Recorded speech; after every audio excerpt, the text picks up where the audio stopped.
एगो बेटा को साढ़ जरूर बनाइएगा, नहीं तो आपका खेत। घर में एगो बेटा को कम से कम साढ़ जरूर बनाइएगा, नहीं तो आपका खेत चोर गोरू चर के चला जाएगा। चरिए रहा है ना, चरिए रहा है कि नहीं? चोर गोरू समझ है ना? हाँ, चोर गोरू। इसलिए एकदम आग्रह करेंगे कि एगो बेटा को, एगो को वकील बनाइए, डॉक्टर बनाइए, इंजीनियर बनाइए, जो बनाना है आपकी मर्जी, लेकिन ये कहेंगे झारखंड के परिप्रेक्ष्य में कि एगो बेटा को साढ़ जरूर बनाइएगा, नहीं तो ये चोर बैल लोग चर के चला जाएगा फसल को। चला ही गया। फसल का मतलब नौकरी से है, फसल का मतलब आपका अधिकार से है, फसल का मतलब आपकी कमाई से है। आपकी कमाई को लूट के ले गए कि नहीं? ले गए कि नहीं? पीजीटी के टीचर कहाँ के लोग? गैर झारखंड के लोग। डॉक्टर कहाँ के लोग? गैर झारखंड के लोग। पब्लिक प्रोसिक्यूटर कहाँ के लोग? गैर झारखंड के लोग। कंपनियों में जनरल मैनेजर कहाँ के लोग? गैर झारखंड के लोग। HR कहाँ के लोग?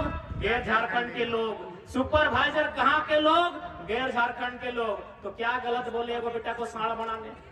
साढ़ बनाइए, जो दहाड़ मारेगा और जैसे सिंह घुसाएगा फाड़ के रख देगा। झारखंड की मजबूरी कहिए या नियति कहिए, हर एक घर में एगो बेटा को साढ़ बनाइए, नहीं तो इसी प्रकार आपका खेती बैल, जो बाहर का बैल आया है वो करना फाड़ के घुसेगा, चोरी करेगा, खाएगा, पोगराएगा और फिर चला जाएगा। लेकिन अगर साढ़ पैदा कीजिएगा तो क्या होगा? गोरू सब दूरे खड़ा रहता है, जैसे साढ़ दहाड़ मारता है, देखे कि नहीं?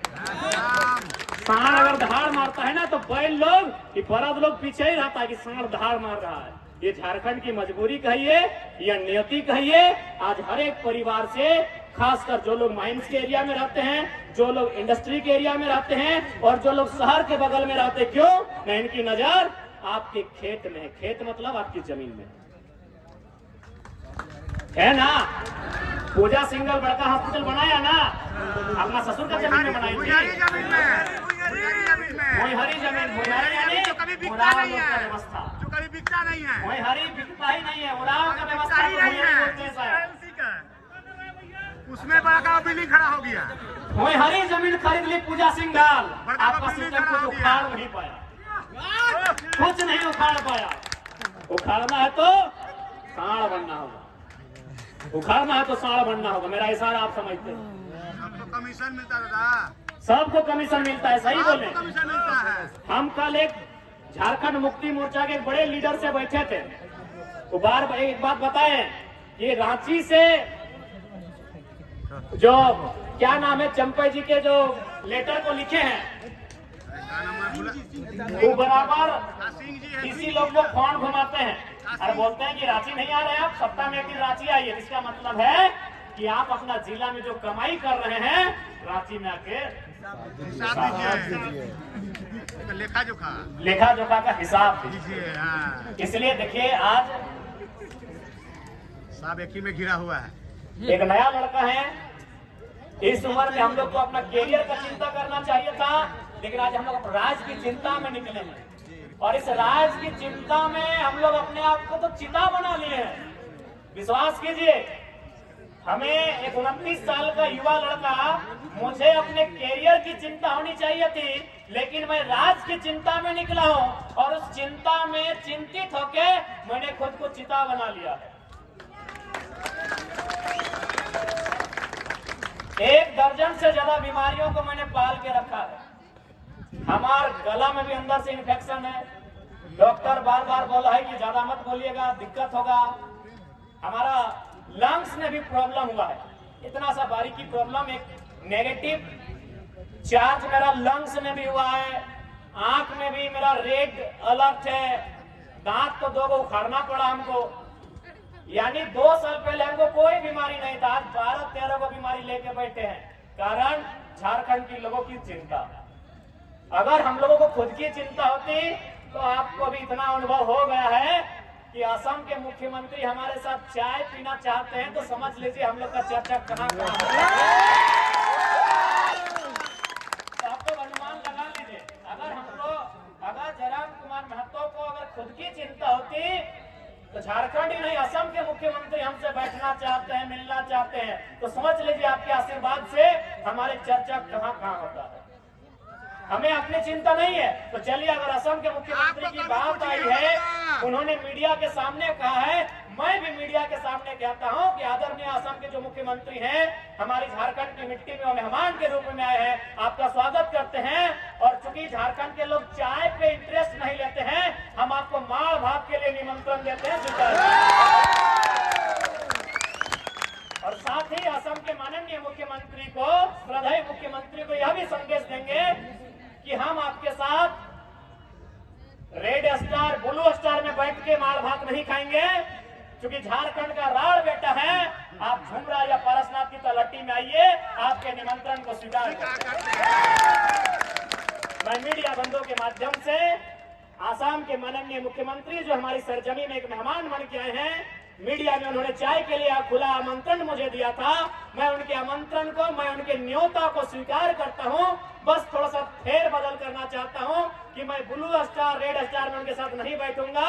मैं उनके साथ झुमरा और पारसनाथ की तलहटी में किसी पेड़ के नीचे, किसी चट्टान के ऊपर बैठकर माड़ भात के लिए मैं उन्हें निमंत्रण देता हूं, न्योता देता हूं।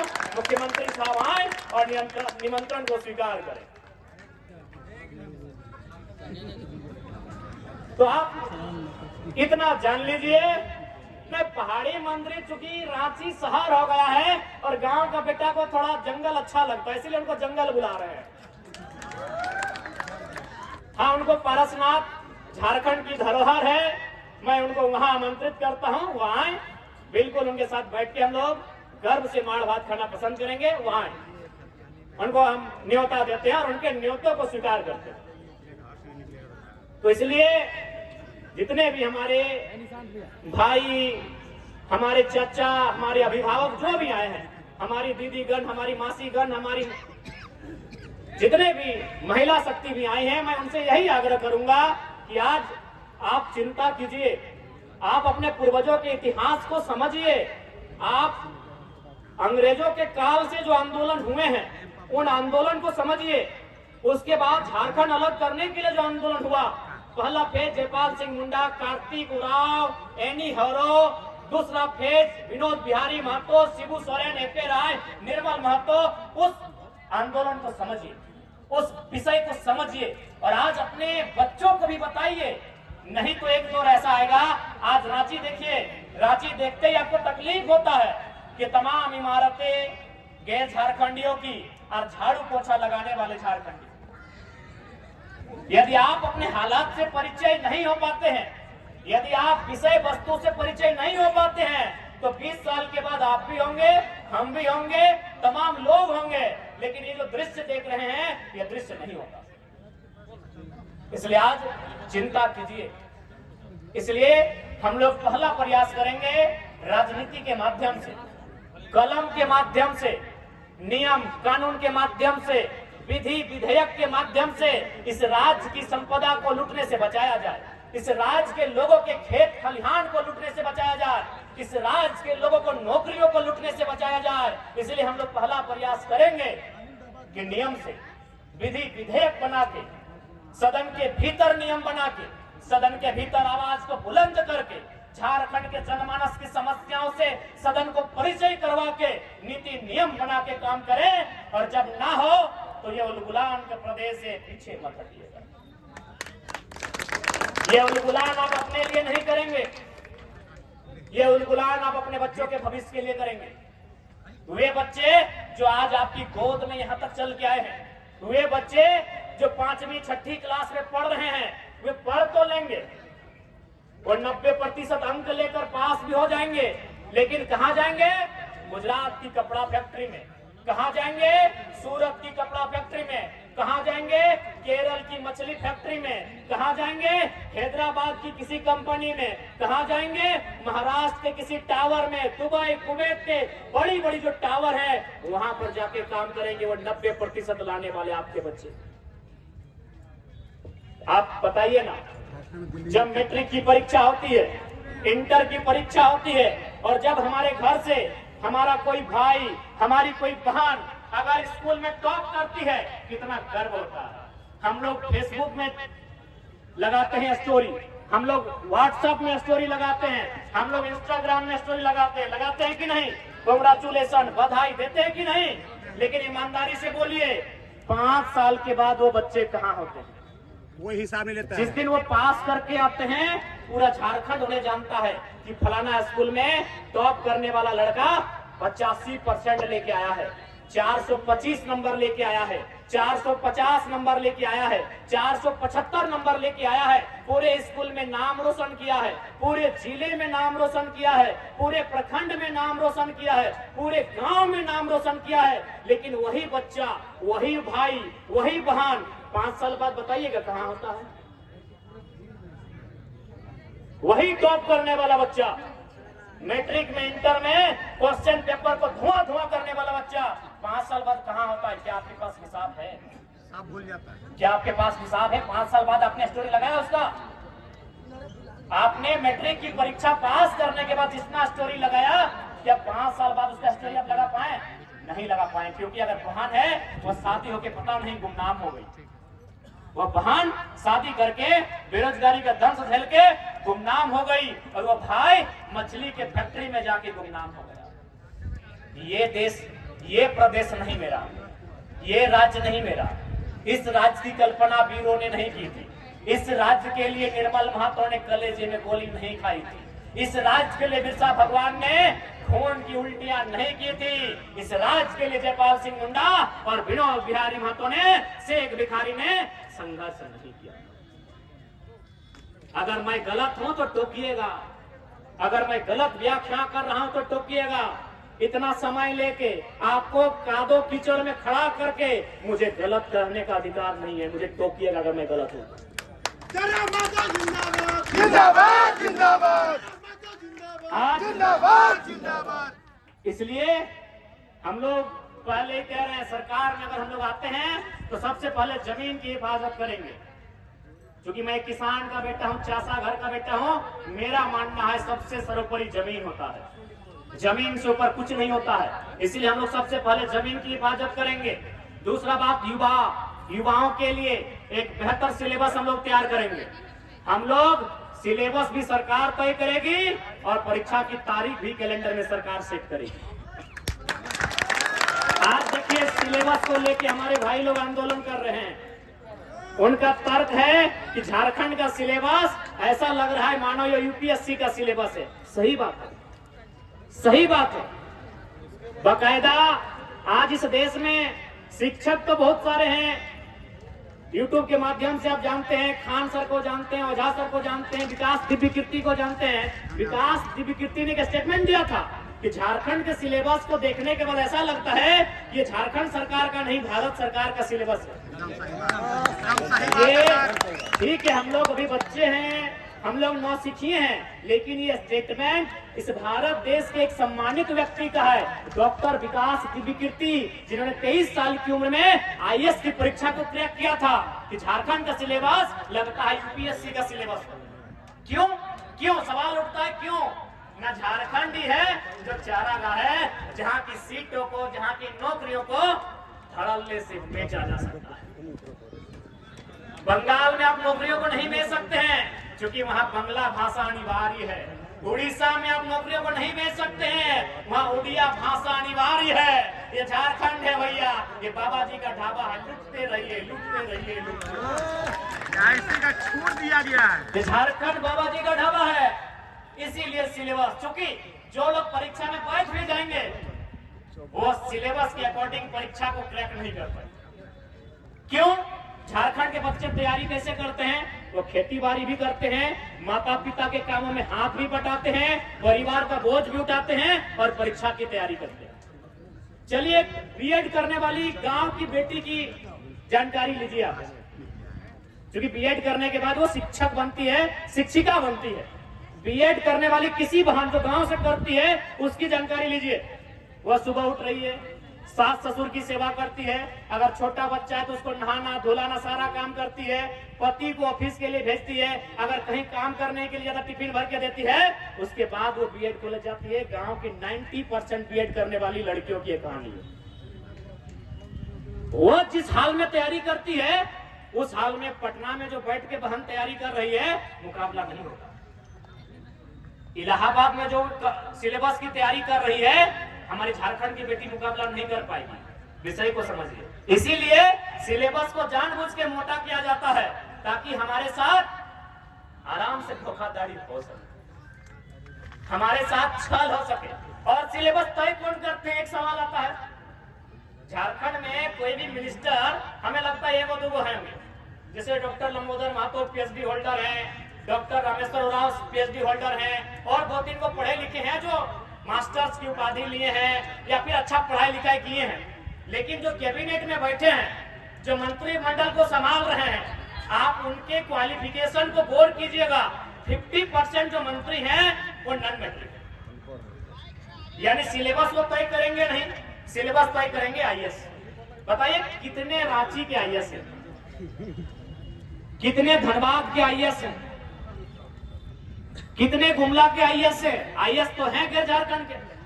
वो क्या करेंगे ना, एक रास्ता छोड़ के जाएंगे जिस रास्ते में लोग चोरी छिपे आ सके। आप सचिवालय चले जाइए, एक गैर झारखंडी ने कहा था, कोई कैलाश यादव जी करके हैं, सही कहा था कि सचिवालय 80% गैर झारखंडियों के कब्जे में है। कहां से आपके लिए बात होगी?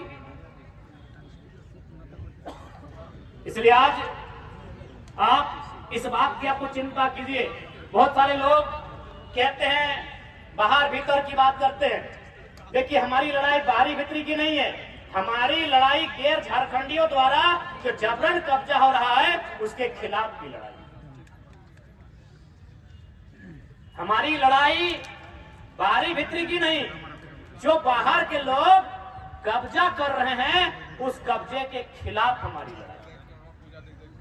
मैं बार बार मैंने कहा है, खुला कहा है, स्पष्ट कहा है कि जो लोग गैर झारखंड से हैं, चाहे पश्चिम बंगाल से हो, उत्तर प्रदेश, बिहार, मध्य प्रदेश, छत्तीसगढ़, उड़ीसा, कहीं से हो, मैंने उनको स्पष्ट कहा है, क्या यदि कोई, जैसे सेंट्रल यूनिवर्सिटी ने 510 एकड़ जमीन हमारा लिया, कांके के पागल खाने में जमीन हमारा गया, कैंसर हॉस्पिटल में जमीन हमारा गया, रीड पास में जमीन हमारा गया।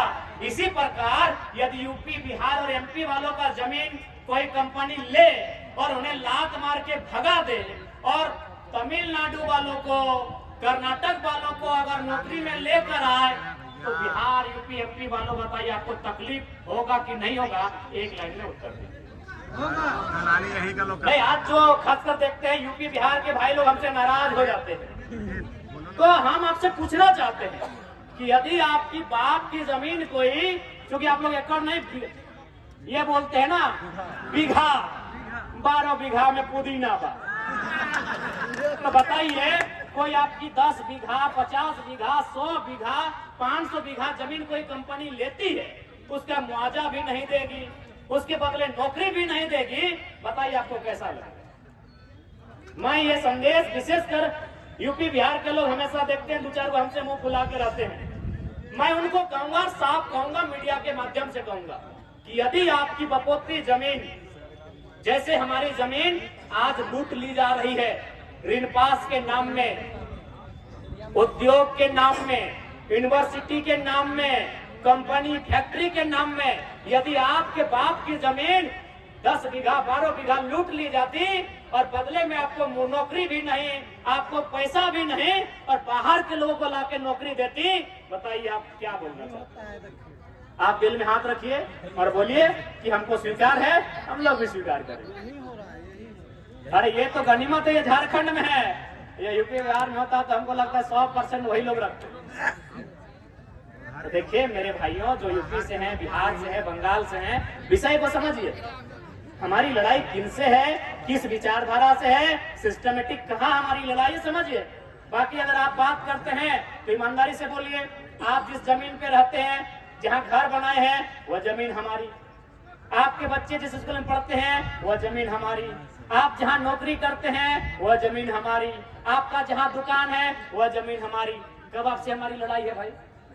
हमारी लड़ाई उस सिस्टम से है जो हमारे साथ गलत व्यवहार कर रहा है। विषय को समझिए। क्या आप लोग बताइए गलत है? नहीं बताइए। जो लोग हमसे मुंह फुला लेते हैं कि नहीं ये लड़का बारी बिक्री करता है, तो उनसे पूछिए कि आपके बाबूजी का जमीन कोई ले लेगा, गांव का गांव ले लेगा। आज एचईसी में कितना गांव गया होगा बताइए तो।